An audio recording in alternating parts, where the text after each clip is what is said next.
프랑스 대선이 사흘 앞으로 다가온 가운데 파리의 샹젤리제 거리에서 경찰을 상대로 한 총격 사건이 발생해 경찰 1명과 용의자가 숨졌습니다.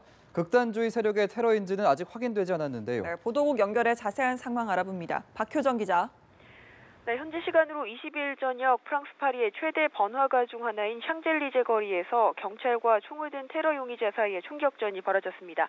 현재까지 경찰관 1명과 용의자 1명이 숨진 것으로 전해지고 있는데요. 파리 경찰 대변인에 따르면 총격전은 현지 시간으로 저녁 9시 20분쯤 샹젤리제의 프랭클린 루즈벨트 지하철역 인근에서 벌어졌습니다. 차에서 내린 용의자가 갑자기 총을 꺼내 도로 순찰 중이던 경찰관들을 향해 사격을 가했고 경찰 1명이 숨지고 2명이 중상을 입고 병원으로 후송됐습니다. 경찰은 달아나는 용의자를 향해 대응 사격했고 1명이 사망한 것으로 전해졌습니다. 경찰은 총격이 발생한 거리를 폐쇄하고 시민들을 대피시켰습니다. 평소대로라면 시민들과 관광객들로 붐벼야 할 샹젤리제에는 경찰 1만여 명이 대거 배치됐습니다.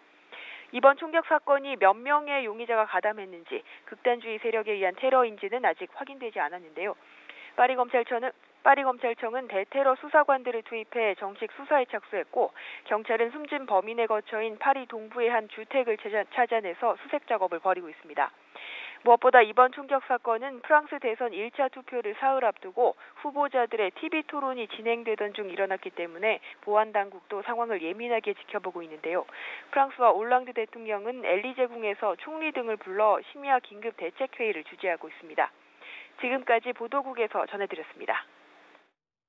네, 이른바 북한 주정론을 놓고 대선 후보들 간의 공방이 격화되고 있습니다. 문재인 후보 측은 보수 정권에서도 주적이란 개념을 쓰지 않았다고 반박했지만 다른 후보들은 문 후보의 안보관이 불안하다며 공세를 쏟아냈습니다. 정영빈 기자입니다.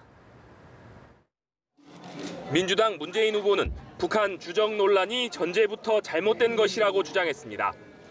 북한을 국방백서에서 주적으로 규정한 것은 과거의 일로 남북관계 개선 이후에는 그런 규정이 없다는 것입니다.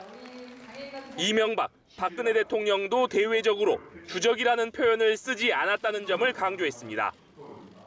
유시민 의원이 국방위원장을 했던 사람인데 명백하게 사실과 다른 것을 전제로 해서 그런 질문을 했었다는 지적을 드리고 싶고요.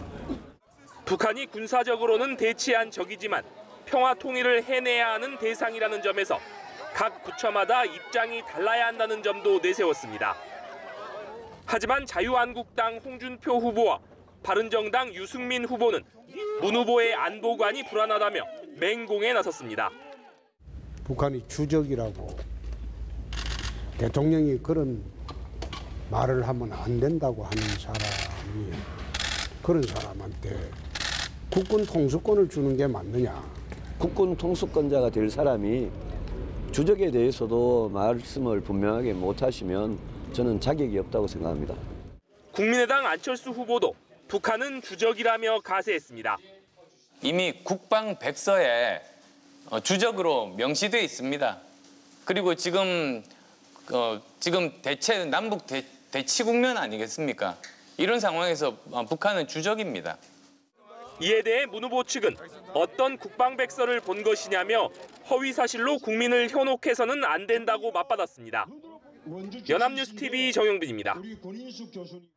군 당국은 대선 후보들의 주적 개념 공방과 관련해 북한 정권은 현재 적으로 규정돼 있다고 밝혔습니다. 논쟁이 된 주적 개념은 사용되지 않고 있다는 점도 확인했는데요. 박진영 기자입니다. 국방부는 이른바 주적 개념 논란과 관련한 기자들 질문에 불필요한 오해가 생길 수 있어 주적 개념은 군이 현재 사용하지 않고 있다고 밝혔습니다.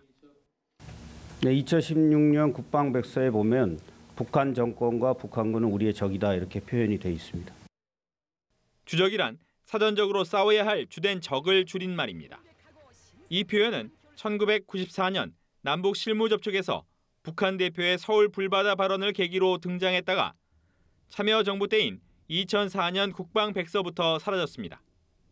당시 주적 표현 삭제는 참여정부가 추진하던 남북 화해와 교류 의지를 반영한 것으로 해석됐습니다.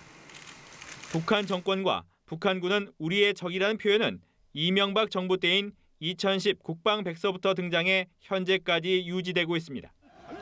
이 표현은 북한 정권 및 북한군과 일반 주민을 명확히 구분짓고 있습니다. 천안함 피격 사건을 계기로 한때 주적 개념 명문화가 검토되기도 했지만 결국 주적 표현이 다시 사용되지는 않았습니다. 하지만 국방부 관계자는 김정은 정권을 적으로 규정한 것 역시 가장 강력한 표현을 사용한 것으로 볼 수 있다고 말했습니다. 한편 우리 역대 대통령들이 현직 시절 북한을 명시적으로 주적으로 거명한 사례는 거의 없었던 것으로 나타났습니다. 연합뉴스TV 박진영입니다.